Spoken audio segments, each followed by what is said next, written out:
How to scan QR code from the images or screenshot on your Android device. Hello everyone, it's me Rag, and in this video tutorial I will be teaching you how you could scan your QR code from images or the very other kind of screenshot in your Android device. For this you have to go to the search icon on your device, then you have to search QR code scanner and scan the QR codes.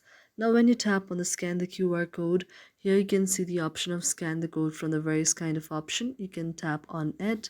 Now when you tap on the option of scan the code, you have to wait for a while until it takes you to the very option there.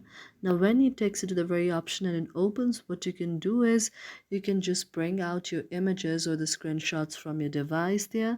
And after you bring out your screenshot or images there, now in the option of the smart scan from your very cam scanner, you could go to the option of import the images, and here you could import the images of your very QR code scan that you need to do, and after you do it, it will scan it and you are done. Thank you for watching our video, and if you really like it, do not forget to subscribe our channel.